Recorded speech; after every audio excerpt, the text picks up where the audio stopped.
یہ بات تو مشہور ہے کہ مکے میں آبادی کا آغاز سیدنا اسماعیل علیہ السلام سے ہوا۔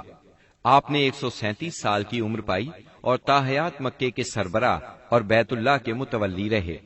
آپ کے بعد آپ کے 2 صاحبزادگان نابت پھر قیدار یا قیدار پھر نابت یکے بعد دیگرے مکے کے والی ہوئے۔ ان کے بعد ان کے نانا مزاز بن عمرو جرہمی نے اقتدار اپنے ہاتھ میں لے لیا۔ اس طرح مکے کی سربراہی بنو جرہم کی طرف منتقل ہو گئی اور ایک مدت تک انہی کے ہاتھ میں رہی۔ سیدنا اسماعیل علیہ السلام کا زمانہ قریباً 2000 برس قبل مسیح ہے۔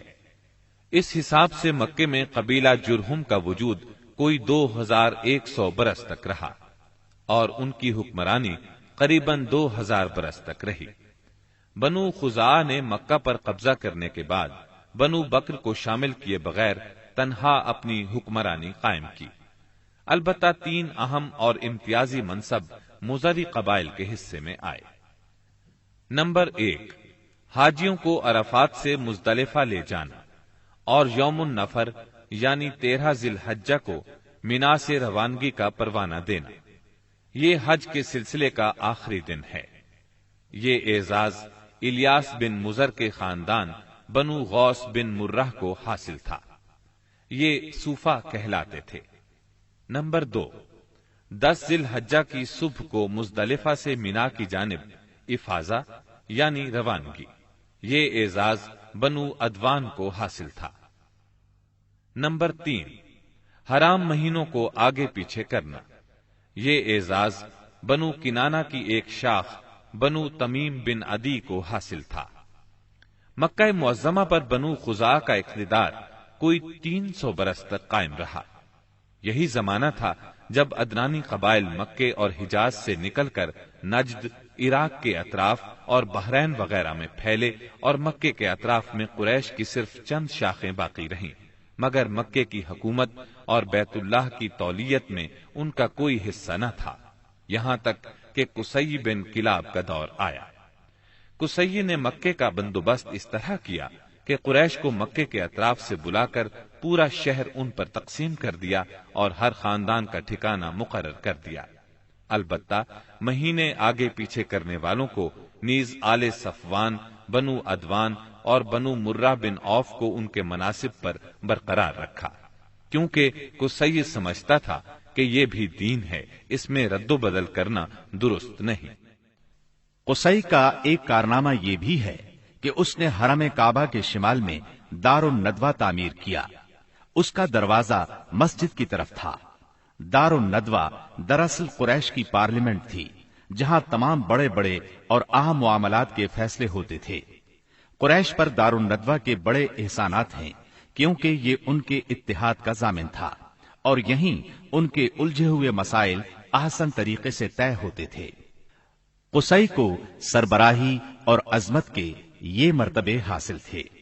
نمبر 1، دار الندوہ کی صدارت، جہاں بڑے بڑے معاملات کے بارے میں مشورے ہوتے تھے اور جہاں یہ لوگ اپنی بیٹیوں کی شادیاں بھی کرتے تھے۔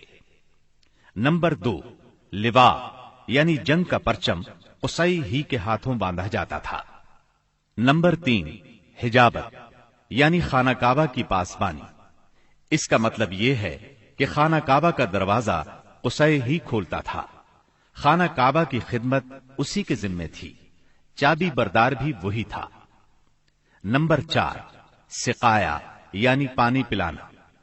اس کی صورت کچھ یوں تھی کہ حوض میں حاجیوں کے لیے پانی بھر دیا جاتا تھا، اس میں کچھ کھجور اور کشمش ڈال کر اسے شیریں بنایا جاتا تھا۔ حجاج جب مکے آتے تو اسے پیتے تھے۔ نمبر 5، رفادہ یعنی حاجیوں کی میزبانی۔ حاجیوں کے لیے بطور ضیافت کھانا تیار کیا جاتا تھا۔ اس مقصد کے لیے قصی نے قریش پر ایک خاص رقم مقرر کر رکھی تھی۔ یہ رقم حج کے موسم میں قصی کے پاس جمع ہو جاتی تھی۔ وہ اس رقم سے حاجیوں کے لیے کھانا تیار کراتا تھا۔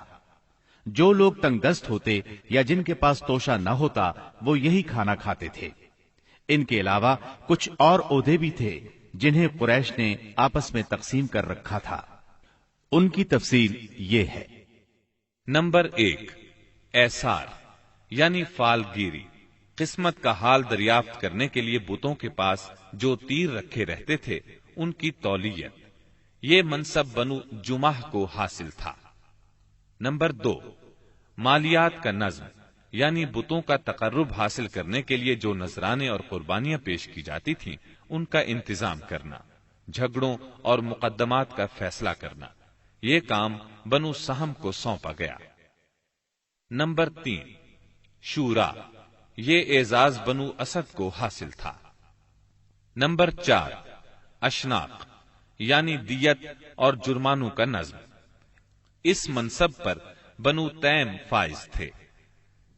نمبر 5، عقاب یعنی قومی پرچم اٹھانا، یہ بنو امیہ کا کام تھا۔ نمبر 6، قبہ یعنی فوجی کیمپ کا انتظام اور شاہ سواروں کی قیادت، یہ کام بنو مخزوم کے حصے میں آیا تھا۔ نمبر 7، سفارت، یہ منصب بنو عدی کا تھا۔ ہم قحطانی اور عدنانی قبائل کے وطن چھوڑنے کا ذکر کر چکے ہیں۔ ان قبائل میں سرداری نظام رائج تھا، قبیلے خود اپنا سردار مقرر کرتے تھے۔ قبائلی سرداروں کا درجہ اپنی قوم میں بادشاہوں جیسا تھا۔ قبیلہ صلح اور جنگ میں بہرحال اپنے سردار کے فیصلے کا پابند ہوتا تھا۔ سردار کو وہی اقتدار اور اختیارات حاصل تھے جو کسی بادشاہ کو ہوا کرتے ہیں۔ حتیٰ کہ بعض سرداروں کا یہ حال تھا کہ اگر کبھی وہ بگڑ جاتے تھے تو ہزاروں تلواریں بے نیام ہو جاتی تھیں، اور وہ یہ بھی نہیں پوچھتے تھے کہ سردار کے غصے کا سبب کیا ہے۔ اب رہا سیاسی حالات کا مسئلہ۔ جزیرت العرب کے 3 سرحدی علاقے تھے، یہ تینوں غیر ممالک کے پڑوس میں تھے۔ ان کی سیاسی حالت سخت پریشان کن تھی۔